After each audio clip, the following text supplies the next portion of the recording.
All right, Kiss Army, welcome to the KissFAQ Podcast. Thank you for giving us your time today and letting us into your head. I hope we don't do any damage. This is a Kiss-related podcast by the board, for the board. We hope that you enjoy.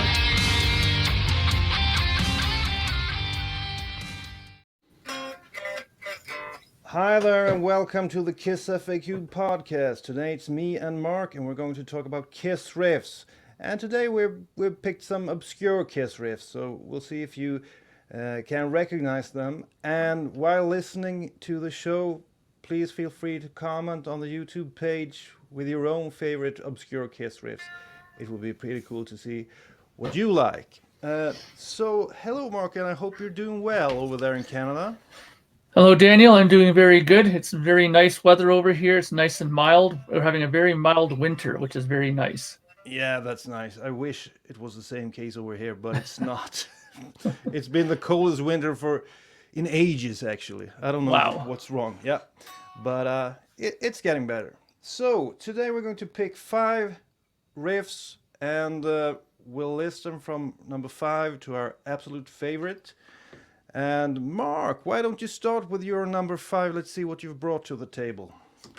Okay, so number 5, and the funny thing is before we started doing this, I was thinking about what my 5th one was, and I remembered it last night. I actually did remember. I just remembered what my 5th one actually was, but I'll leave that one maybe at the end for like a special mention at the end.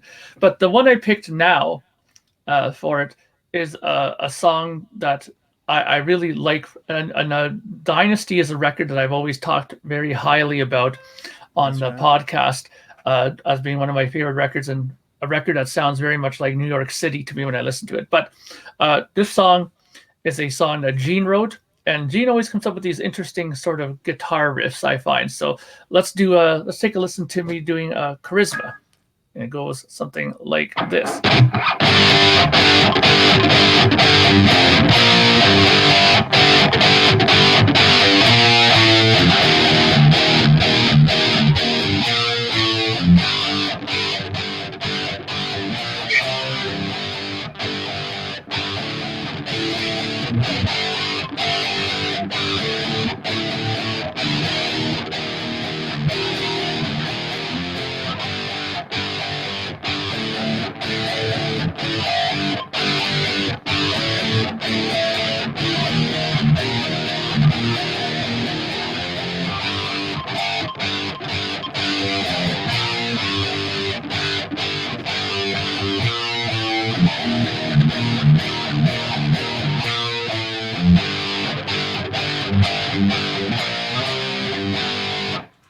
So there you go. That's a good pick. Yeah, do you remember when we ranked Dynasty way back? Mm-hmm. People might think that I Was Made for Loving You, one of the other songs, would end up at position number 1. But I think Charisma took the cake back then. I think it was the favorite among the panelists. And I do know that Ken, for example, it's one of his favorites of all time, yes. I think. And I really enjoyed it when I saw he played it live here in Sweden back in 2018, and it went over real well. So what do you like in that riff? I just like that it's sort of the aggressive attack of the playing, like that whole A chord. Gene, if you notice, Gene loves his A chords. A lot of his songs are based around A, right? And I really enjoy that sort of aggressive sound to it, and I love how he does this pattern. If you'll notice, a lot of the times any song that he's kind of involved with has the C B A thing. He likes that a lot, like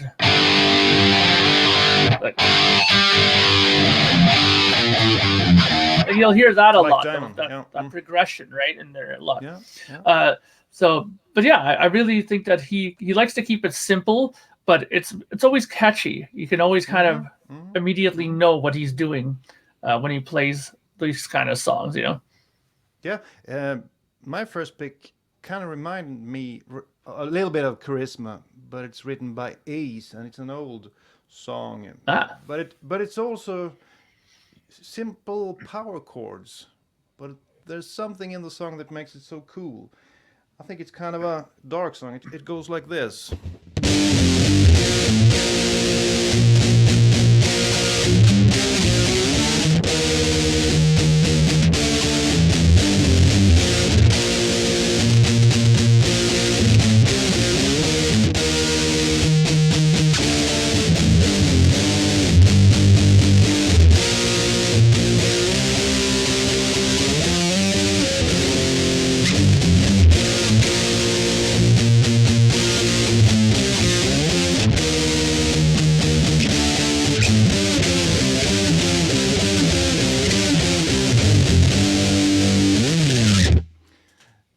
Strange Ways. Strange Is Ways. it from the second album, I think, Harder Than Hell.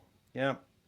I also enjoy some of Ace's lyrics. We talked about lyrics in one of the latest episodes, and this is one of his better lyrics, I think. There's something dark, sinister, both in the way the song sounds and also in the lyrics, I think. A little bit like some of his other tunes from the early 70s. So like that one that Peter Criss sang, what's it called? Getaway and Strange Ways. Getaway. All these kinds of songs, I think he has some cool lyrics in them. So Strange Ways, always been one of my favorites since the day I started playing guitar, because it's such an easy song to play as well. Now I have some problem with my cord here falling over the guitar, but I hope it didn't mess it up totally. No. I really haven't managed to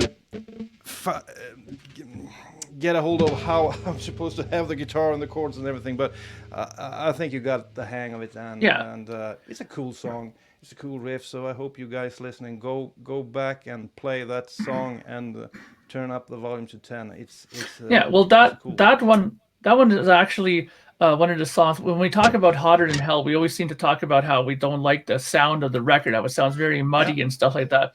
But that song actually works perfectly with that production that's on that record. I mean, if any song benefited from that, it's probably that song. It has such a dark tone to it just to begin with, so that kind of production added to it very well. So, and it's kind of a shame that they put it at the end of the record. I think it could have benefited from being more higher up on the ranking there. Yeah, I remember, I think Eric Singer liked it a lot, and he played with his solo band in the early 2000s called Eric Singer Project. I think he had John Corabi singing in it, and it sounded real cool. And I don't know if Bruce has done it as well. I'm not sure, but I do recall Eric Singer both singing it really well and the band sounded cool. So you can go and check it out on YouTube. Some Eric, I think his band was called the Eric Singer Project or something. Yeah. ESP. Yeah. Okay, so that's number 5 out of the way. Number 4 then, Mark. What's your number 4? Okay, so number 4 for me was a song. When I was thinking about these ones, I was thinking, not to go for the obvious songs, like Detroit Rock City and stuff like that. And the best thing to go to, obviously, and this is not an insult to Gene, is to find some Gene songs, because normally on most of the records, Paul's songs got the ones that got the push, as the singles and stuff like that. So a great example, though, again, of Gene's writing and his riff writing is this song here that I'm going to do for you from the Love Gun album. And this is a song that I know Ken really enjoys. He talks about this song a lot, how he's always protected it and, said that it's a good song. Is Got Love for Sale. And this song, I believe, is one of the ones, I think it's the one that he might have did with Eddie and them. If not, then it's one of the other ones. But it's, again, this is a riff in A. Once again, Gene loves his A riffs. So it goes something like this.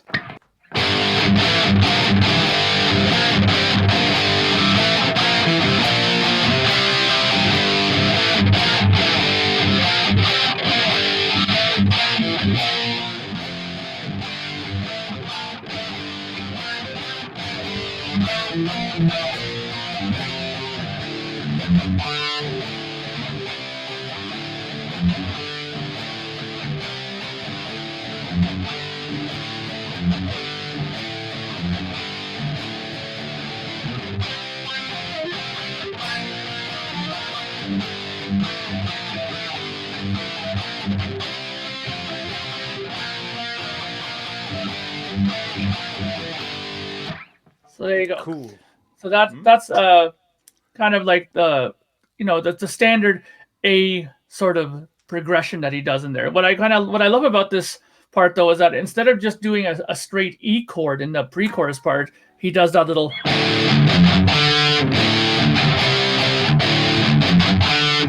bluesy kind of chromatic riff in there. It sounds good when you do stuff like that. Just to give it a little bit more of a little bit more riffing to it than just standard chording in there. So yeah, that's another great deep cut from Gene. Yeah, I love you when you pick those deep cuts that I haven't thought about for ages. I feel I have to go and listen to that song. Sometimes you can listen to songs without noticing the great riffing in them. You need someone to show you the riff in order to be able to hear it. I find that when you hear like early versions of songs without vocals, you're able to pick up on the riffing a whole lot more. At least I do. So I like a lot of those early versions of songs without vocals because at times Kiss's riffs are a bit back in the production, so it can be good. You know, the vocals are always up front, especially during the 80s, I think. Okay, my next song is actually an 80s song, and it's from 83. I don't know how much Vinny had to do with this song, but I've always loved the riff. It's a pretty fast one, and they did it live, but I still consider it a deep cut because they haven't played it since 84, 85, somewhere around there. It goes something like this.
Young and Wasted. Yes. Young and Wasted. If you recall, Eric sang this song on Animalized Live Uncensored from Detroit, 85. And it's a fast song. It's a simple but still a cool riff, and it sounds kind of metal. Back then, Kiss tried to piggyback off of some of the, I guess, the new wave of British heavy metal and that sort of stuff. And I think they succeeded at times. They made some cool, hard, heavy metal songs, and this is one of them. And actually, during the 80s, the core of their set was 80s songs. So they had a lot from Lick It Up and Animalize and those albums and Creatures of the Night that they played for years and years, because the old stuff was sort of tainted. It wasn't cool.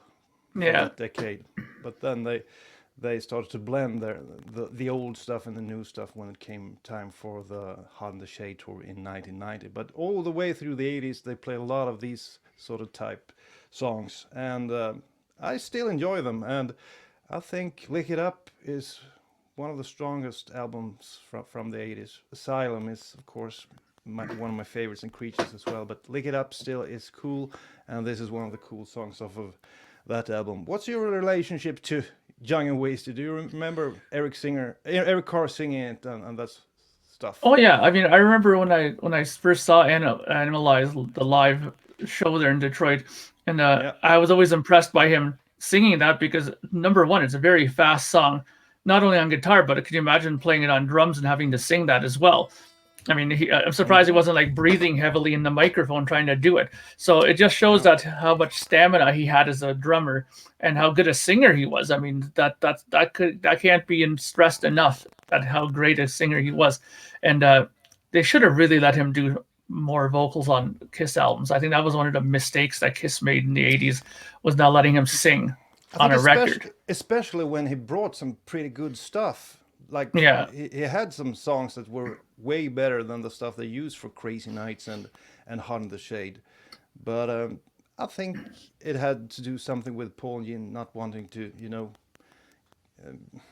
sharing the limelight. Yeah, they don't want to.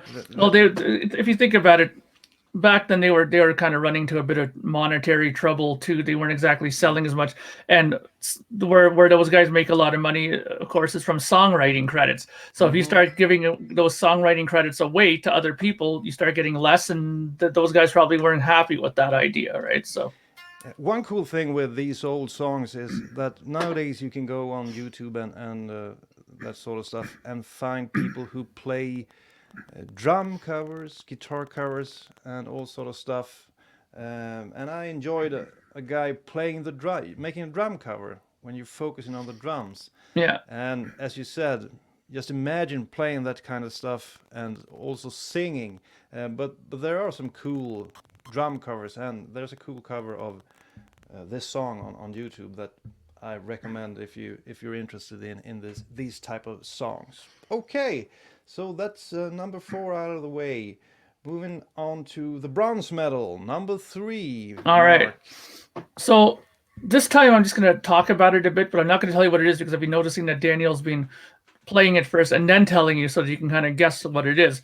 That was my mistake for the first 2. I didn't do that. But for this song, I really am a big fan of the solo records.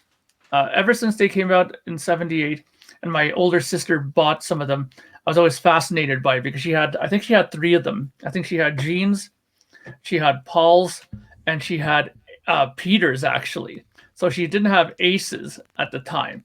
But just having those 3 albums, and I was noticing, wow, they look almost the same, but they have different colors and different, the connection to them was so fascinating. And she played them a lot, so I knew them pretty intimately. And then later on, when I started playing guitar, some of those songs really stuck in my head. And so here's one of them.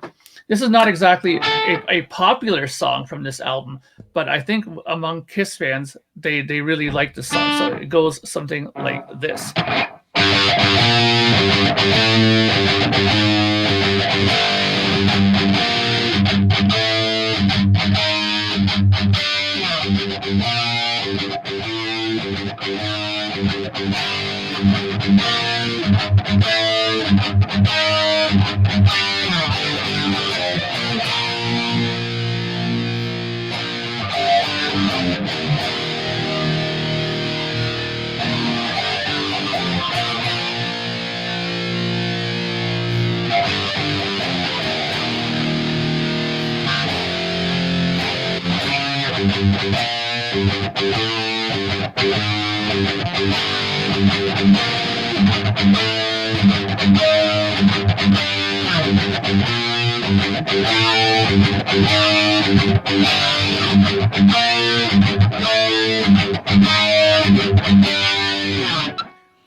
So that's, of course, Mr. Ace Frehley doing Snowblind. And that's one of those really cool songs. It doesn't have a lot of parts to it, but the parts that he does have in there are really, really memorable, I find. Like that lick there.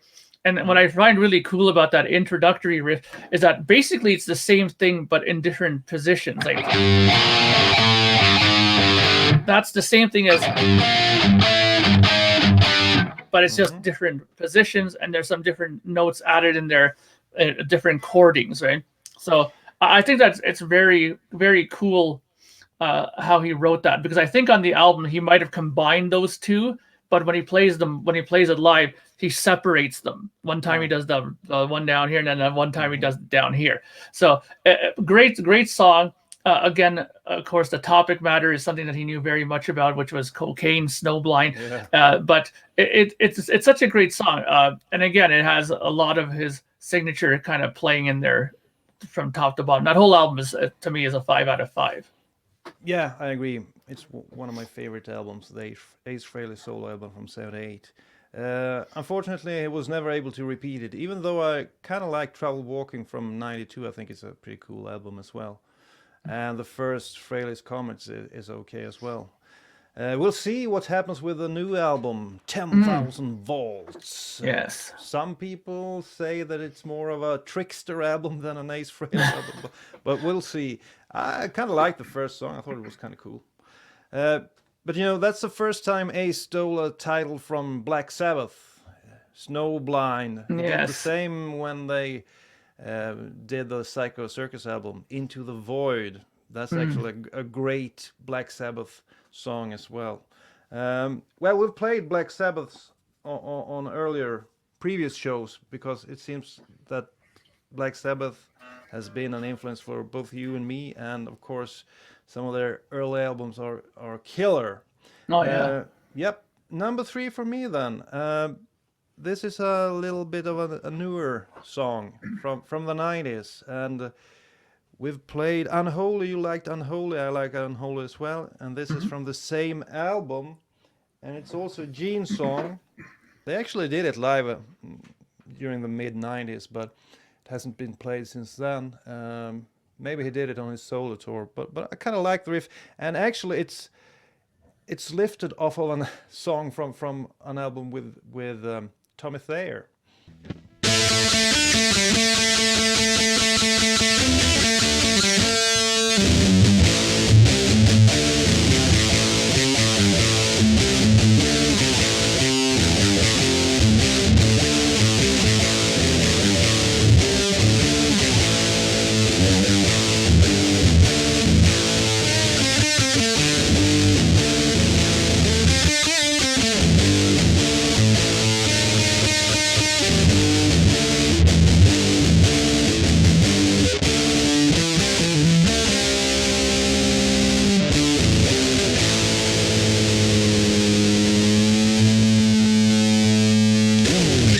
I just like the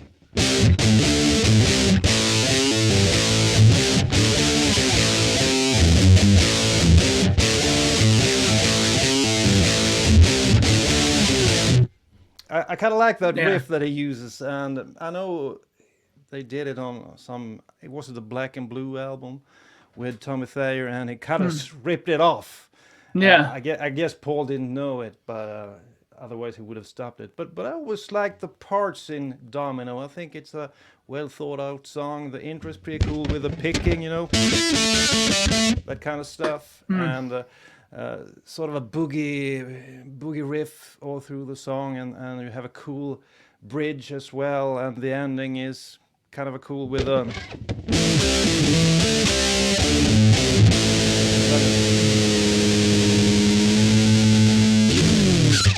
So there's a lot of parts in that song that I like. It didn't translate live, much like Unholy didn't translate very, very well live. I guess both were kind of hard for him to sing, but on the album, on Revenge from '92, I do like both songs. So what do you think about Domino as a song? I always liked Domino. One of the things about Domino that I liked was, again, that sort of bluesy tinge that he always puts to his riffs, or like he said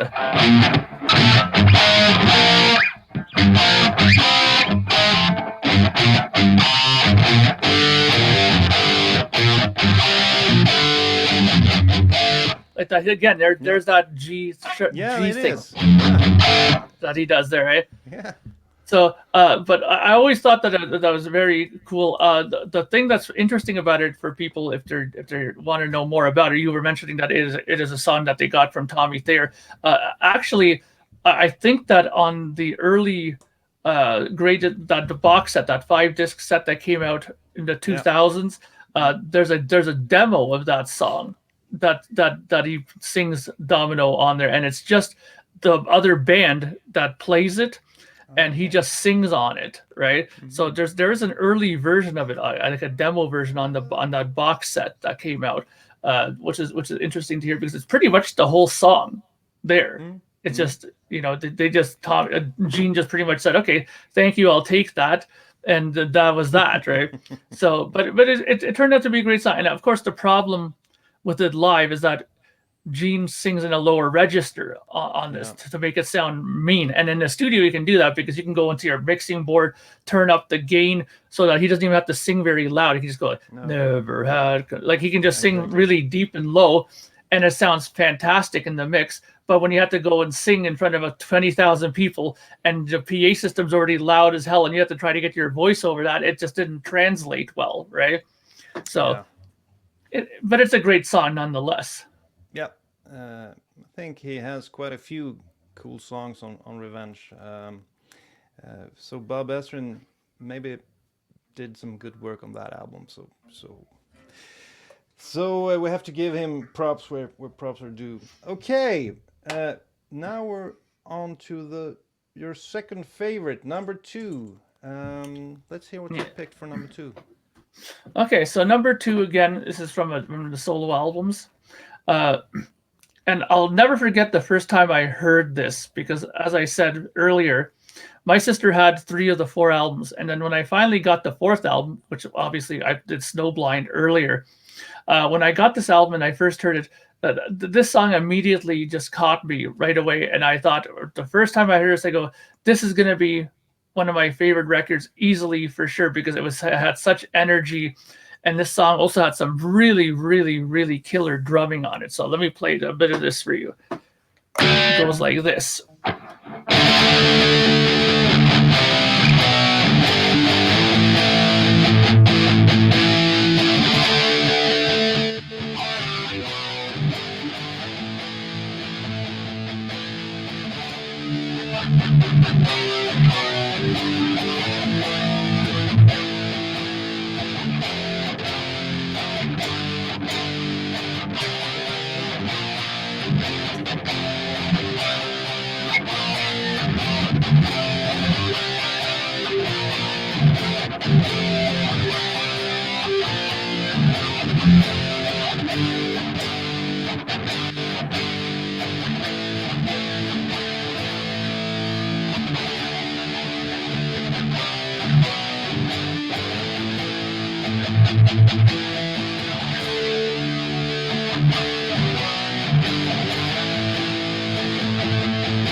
And so on and so on. He does that. Right, and all that. Actually, to make it more accurate, it probably sounds something like this.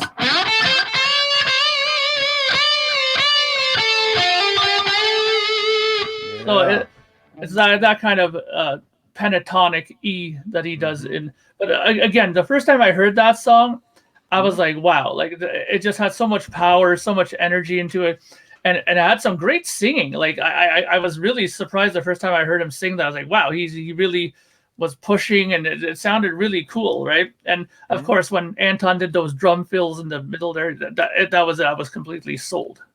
Yeah, I think it was pretty cool that he brought back Anton Fig for this new record. He actually Absolutely. They recorded it, but then he felt this isn't 10 out of 10. I need Anton, so he gave him a call, and he laid down the drums for I think 3, 4, 5 songs on that album. And yeah, one of my favorite clips with Anton Fig is the one where they're doing Breakout live in the studio. I think it's from some sort of drum instructional video that Anton did in the early 90s or something like that. And there's a clip of that on YouTube, and you can really see the skills of Anton and what he brings to the song. And I wonder how Unmasked and Dynasty would have sounded with Peter Criss behind the drums. I think they would maybe have sounded different, at least. Yeah, it would. I mean, some of the fills there are wild. Nothing that Peter ever was close to doing. I mean, let's put it this way: Torpedo Girl. There's no way. There's no way Peter Criss would have been able to do that. That's such a complicated drum beat and pattern in there that I just don't think that Peter would have did it that way. Well, it would have sounded different, that's for sure. But he has done some great stuff for Kiss through the years, and it's nice to see him still active and still bringing it. So because I like the drums on, I think he did the drums on the latest single from Ace. I like that intro. That's so typical Anton Fig. Yeah. So that's a real good pick. My number 2 goes back to the early 80s. This is an album that I don't think was released right away over there in North America. It was first released in Europe, I think, and maybe Japan. It's the Kiss Killers album with 4 new Paul Stanley tracks, where Paul Stanley kind of found his way back from the fiasco that was The Elder. There was no falsetto singing, no wizards and stormy seas and stuff like that. Just simple hard rock. And he brought, I think he recorded a lot with Eric Carr and actually Bob Kulick. So some of the solos on these new tracks are wild. And Bob Kulick isn't trying to sound like Ace Frehley. He's doing his own stuff. And I like the solos on this song, but I also like the riff. It's a once again a pretty simple one, but the first time I heard it, I was immediately taken aback by it. So and I've liked it ever since. It goes like this.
Partners in Crime. Yes. The 4 Paul Stanley songs on that album, I do enjoy all of them. Partners in Crime and Nowhere to Run might be my favorites, but I think all 4 are okay.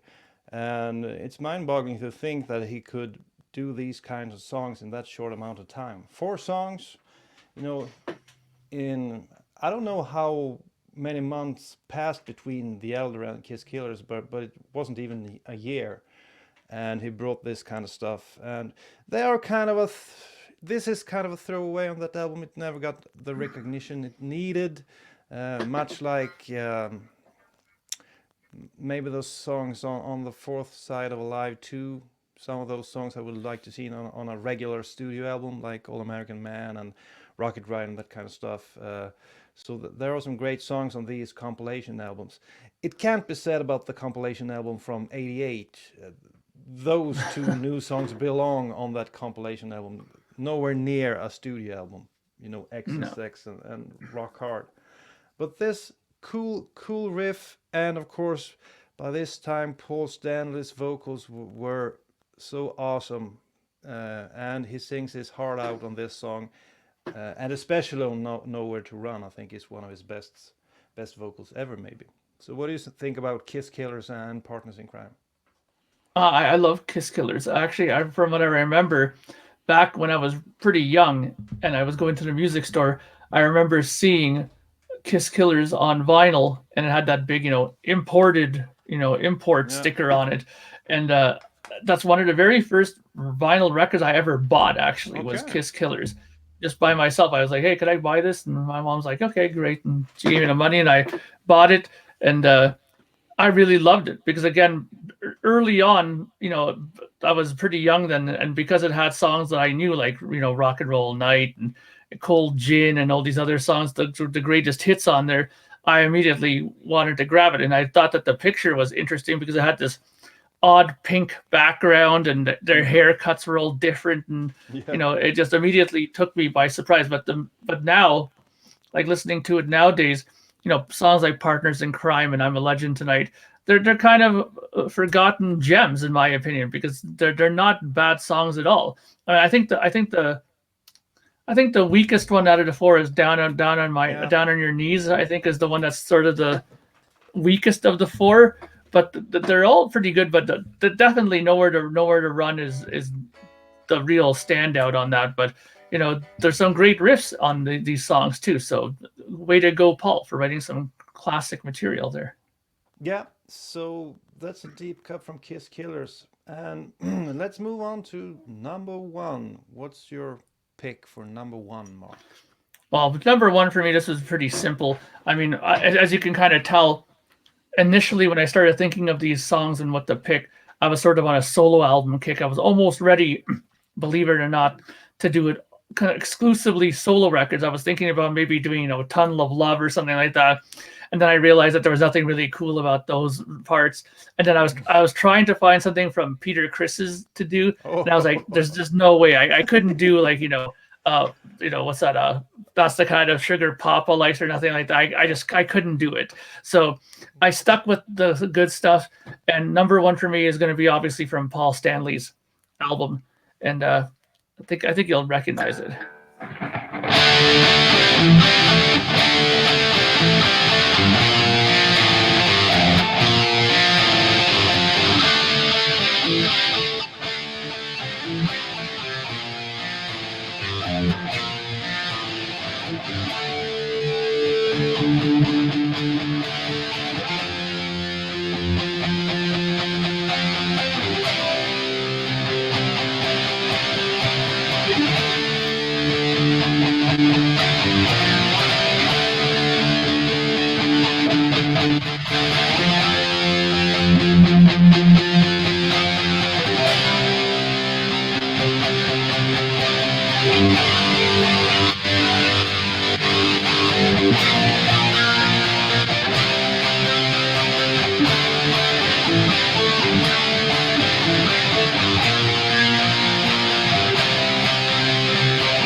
Yeah, so beautiful. Tonight You Belong to Me, is definitely another one of these songs. I mean, if you think about it, every one of the opening songs on the solo tracks are fantastic. Radioactive, I think, is pretty good. This song is a great opener for Paul's, and we had Rip It Out for Ace's, but this one I think is really, really, really great. I mean, and another interesting thing about this song, for example, is the whole beginning part of the song that has the whole.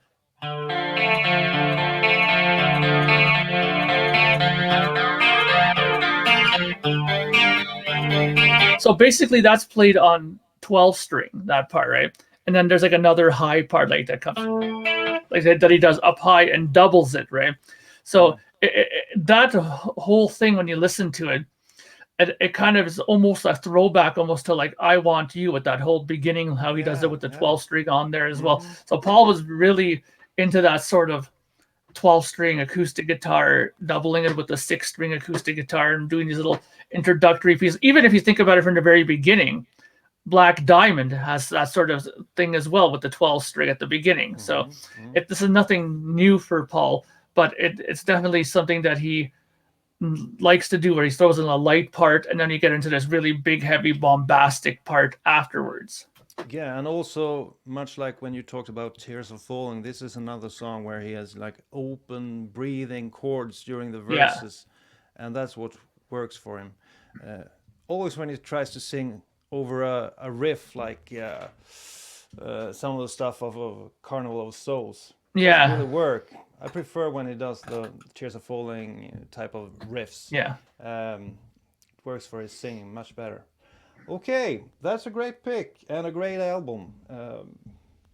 Imagine what an album it could have been if they would have made one Kiss album out of all those. Yeah, but we would have missed out on a lot of songs as well. So I don't know if it's a blessing in disguise. My number one is riff that kind of resembles riffs that you've heard previously from other bands. I'm a sucker for the open. This, what is it? G and D string. I like that sound. You know, like. Oh yeah. That sound. And sometimes Kiss uses those two open strings, and they did that back in '77 when they recorded a song. And I guess Paul was influenced by Burn by Deep Purple, maybe. And you've heard it later on Asylum. There's a song. How is it?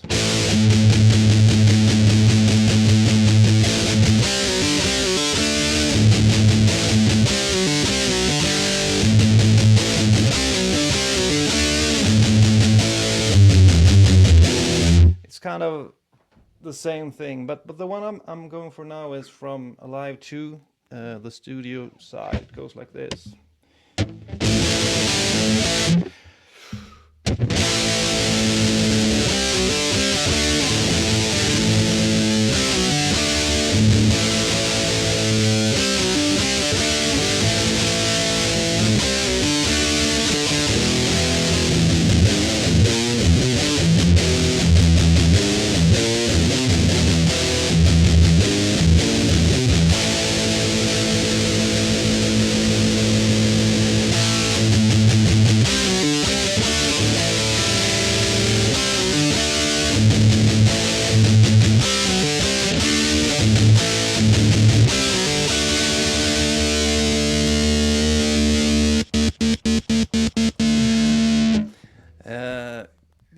Such a cool riff, sort of a rip-off of Burn, but hey, you can pick and choose if you pick good stuff and change it a little bit.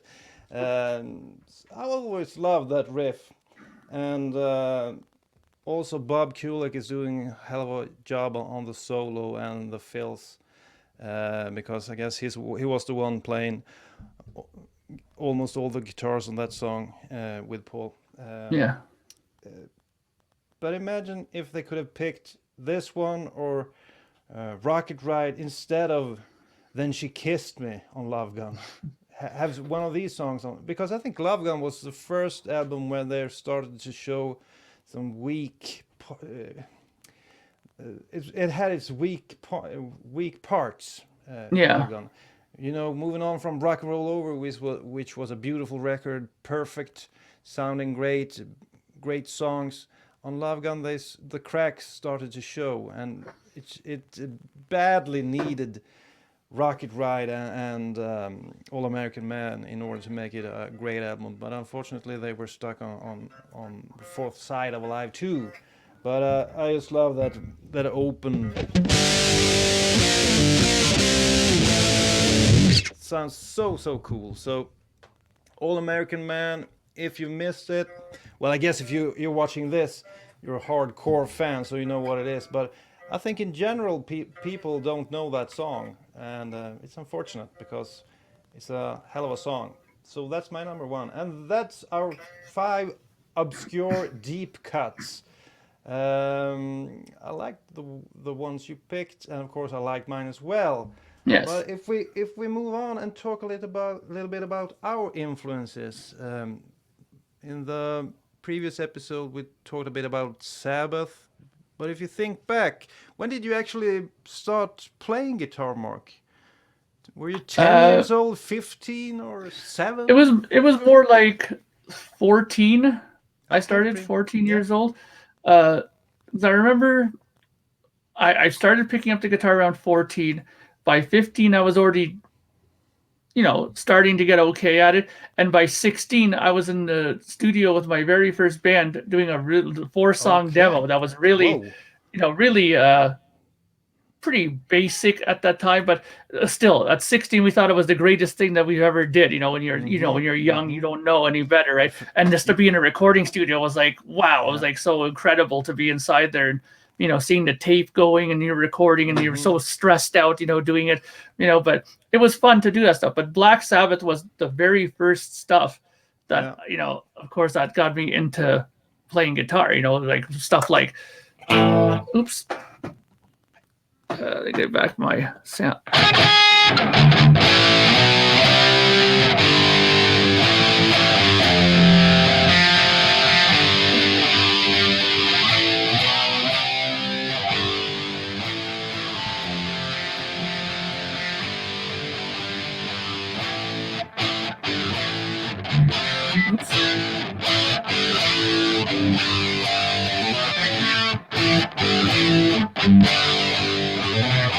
Oops.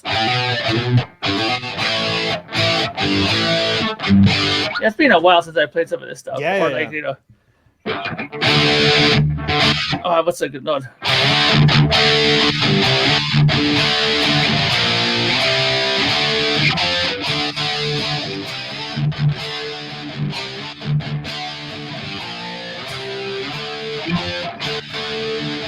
You know, all those kind of. Yeah, but there was no internet back then. How did you go about learning the stuff? Oh, that learning it was tricky, and it also, let me tell you, it also made me have to buy the record several times because I used to buy it on cassette, right? Yeah. And so I would go play it on the cassette, and you'd listen to the first 10 seconds and pause it, go and try to, you know, figure it out, rewind it to listen to it, play with it. Oh, that's not right. Rewind it again. So I would go, stop, forward, back so many times that the tape eventually would just like snap, and that's the end of the tape. So I have to go buy another tape, right? So I must have bought some of these Black Sabbath stuff, like, Jesus, hundreds of times, you know. Oh Lord! But sorry, go on. You didn't come across any tablature or something like that that you used? Tablature I didn't get into until later when I went into the music store, the bookstore, and they have a huge magazine section. Yeah. And they had this magazine back in the day called Guitar for the Practicing Musician. Mm-hmm. And it said on there 4 songs in tablature. And I was like, what the hell is that? I went and took a look, and I opened it, and all of a sudden my whole world changed because I'd had you know, notation and where to put the frets and stuff like that. And I was like, oh, okay. So I remember the very first time I saw it, they had like they had a Rush song in there. I was like, oh, and I immediately got it. And the first song I remember seeing on there was this song.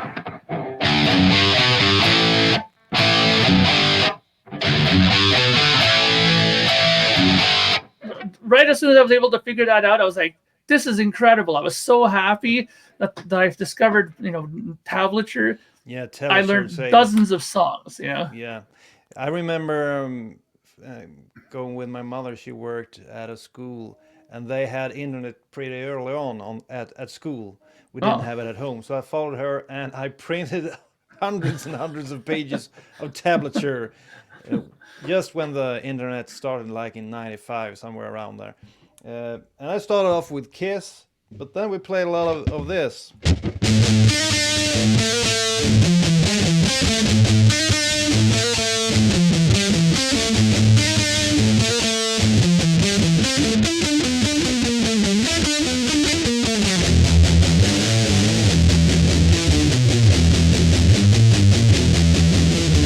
You know, Metallica. Oh, yeah.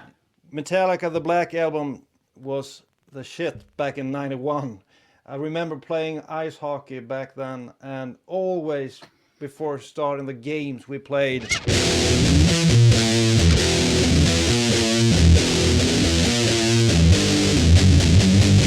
a cool riff. But my favorite I think is this one.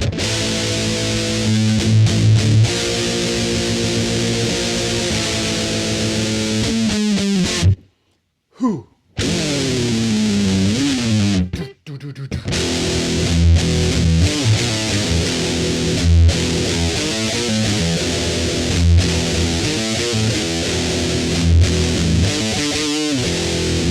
That's one of the heaviest riffs of all time. I think the Black Album is sort of looked down upon by the hardcore Metallica fans that found Metallica in the early years, but I think still to this day, probably one of my favorite albums. And of course, Kill 'Em All is such a cool record as well. I kind of like the simplicity, the more simplistic way of approaching songs on the Black Album. I guess you prefer, your favorite must be maybe the previous one. What is it called, from '88? Justice for All. Yeah, Justice for All, or Master of Puppets. Actually, I liked Master of Puppets was my album. I mean, when I first got that, I was right into that stuff. I mean, I remember lots of little things like.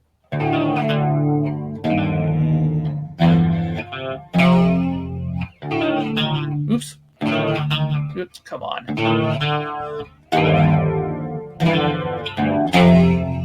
right? And all that stuff in there. But of course, the other stuff like.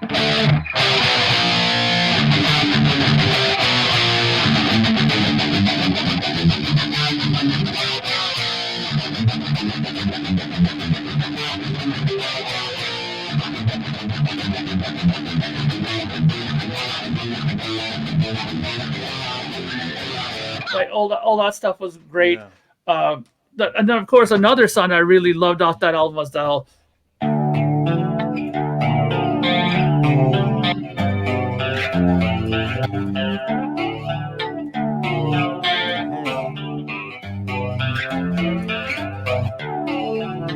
Oops.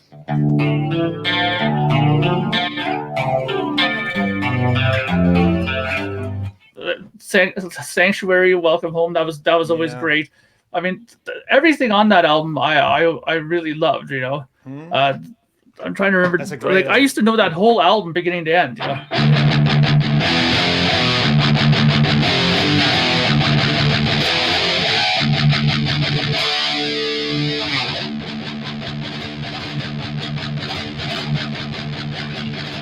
Like all of that stuff was like ingrained in my head, right?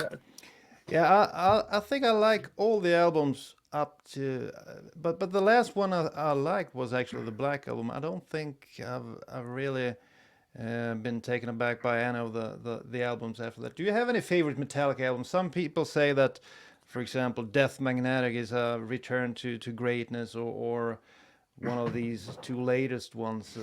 I really haven't heard. I don't really. They weren't my cup of tea. Well, Death Magnetic, I didn't really like too much. I mean, first of all, I found it to be a difficult listen. It was heavy in the time of the whole loudness wars. So if you were to listen to that on CD, it was just impossible to listen to. It was terrible sounding. That hardwired one. Self-destruct. Yeah. Yeah, that one I didn't like that one too much. But I'll have to be honest. I do like 72 Seasons. I bought it and I listened to it quite a lot. I mean, it was in my car for quite a long time, actually, that album. And it really, I'm not going to say it's a return to form or something like that. Like it'll never be to me like what Ride the Lightning was or Master of Puppets, but it definitely has more a return to some more creative playing, and it has a couple of songs in there that are, more to the point. Like what I think they were trying to do was combine the Black Album with some of the older stuff, like because the Black Album was known to be a record where they trimmed a lot of the fat. Like Enter Sandman was like a 5-minute song, and if you look back at their old stuff, like Justice for All, there's a lot of songs that are like 8 minutes, 9 minutes. They went really more progressive on those records. And even Master of Puppets, there's like 3 or 4 songs that are 9 minutes long on that. So I think what they wanted to do was to do a couple of shorter songs like they did on Black Album, but then do some kind of longer songs that had more parts in it, more variations of parts within the song, right? Because one thing the Black Album did was they went very much to a verse, chorus, guitar solo, chorus, whereas the other ones, they'd have part 1, part 2, part 3, verse, bridge part C, verse part again, chorus. Like it was very all over the place, Yeah, that's why I thought that the Black Album might not be your cup of tea, because it's more standard. You liked it as well. Yeah. Yeah. And what do you think about the sound? I think the sonics of that album is awesome. The sonics of the album is half the thing that I love about it, because I remember the very first time I've heard stuff like like Enter Sandman. I was like, wow, the guitar sound was really good. I know Kirk and those guys were using the 80 Ep.511 at that time, which is something that I had. I'm like, wow, okay. It was so amazing that they had the similar sound, right? And when I listened to the rest of it, the drum sound and his guitar sound, especially, like just a riff so simple as like it sounded so huge. And when you watch the documentary, and Bob Rock is there saying that basically it's just left-right guitar with one other guitar in the middle as a thickener, that's unbelievable. Because if you listen to their old albums, they were doing quad rhythm tracking, which means that James Hetfield would record a left guitar, right guitar, and then go back again to another left guitar and another right guitar. So there's like 4 rhythm guitars on a lot of these songs. And to make it as tight as he did, it was unbelievable. But of course, we learned some tricks later that Fleming Rasmussen, their engineer, said that back in the day, they would slow the tape down so that he could play it a little bit more accurately, right? Because some of the stuff was so fast. For him to double that properly, he had to slow the tape. Right, which also means though that he had to tune to the tape. Don't forget that, right? He had to tune his guitar now to the lowered pitch, right? And a lot of tricks, but the album sounded great, you know. Yeah, pre Pro Tools, but they had to come up with all kind of stuff. Yeah, I recall Judas Priest talking about how they recorded all the cool sounds for their records. Like the marching in Metal Gods, they stood with they had like a plate with forks and cutlery, and they moved it like this up and down in order to create the sound. So they did have to be, come up with all sorts of ideas in order to make the sounds that you just can download now, and there's really no effort in creating them. And we'll see where AI takes everything. Oh boy, that's kind of spooky to see where all the stuff is going. We'll see. Well, let me just tell you something quickly about the AI that's concerning to me. There's a Dream Theater album out called The Astonishing. It came out a few years back. It was like a concept record, a really long, like hour and a half album long, and in there they had different people doing. Well, they had James LaBrie singing different people's like characters' parts on the album, so it was just him singing. But with this guy who's really good at AI, what he ended up doing was he got a copy of James LaBrie's old voice from like a second album when he had a really strong voice, AI'd that, but brought in other singers to sing some of the other parts. Like they would bring in like Dream Theater's first singer Charlie to do some singing, then he would bring in like Jolyn Turner to sing a part of the song, and he'd have all these people in there, and when you listen to it, it actually sounds like all these people were on there, like a young James LaBrie, some guy, what's that guy from some from other metal bands. They would take other metal voices and he would pluck them into the different songs, and you would think that it's exactly how it was done, and it's not, Yeah, if you could pick singers and guitarists and drummers for an album, what kind of album would you create? I think I would pick Paul Stanley, 1984, 5, maybe somewhere around there. His vocals.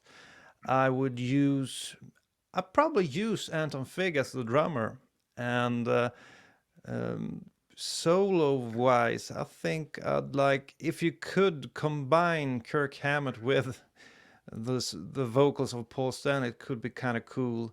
And bass player, well, I've never been really much into bass. Could pick anyone, maybe Gene, and try to have them do something in the vein of Creatures of the Night, Asylum, something like that, and just create and see what comes out. What kind of players would you pick for an all-star album if you could pick?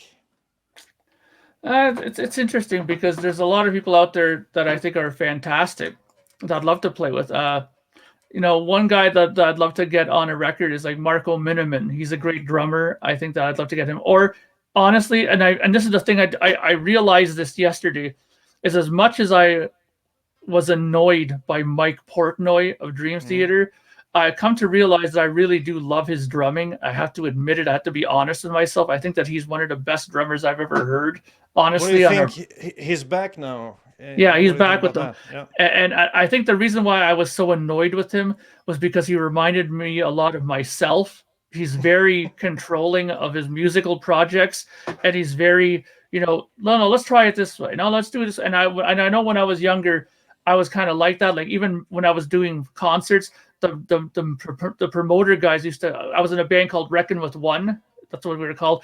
And the promoter used to always say, "Hey, reckon with Mark." So they always knew that It was me that was always in control of it. And I think that's what kind of bugged me about Mike Portnoy, is that I saw a lot of myself in him.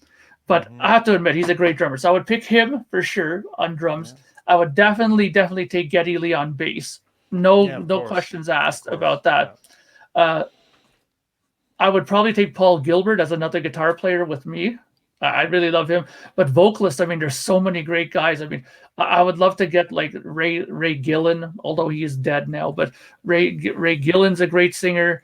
You know, there's all kinds of people I would love to have on a record. I mean, where to even start? You know, I mean, I like Jacko Jaksic from King Crimson represent, and you know, there's lots of people that I think I could, you know, Steve Hogarth from Marillion. I love him. He's a great singer and a great piano player too, so that would be beneficial. So there you go. Hogarth on vocals, Paul Gilbert on guitar, Geddy Lee on bass, and Mike Portnoy on drums. That'd be something. Wow, that'd be an awesome band, actually.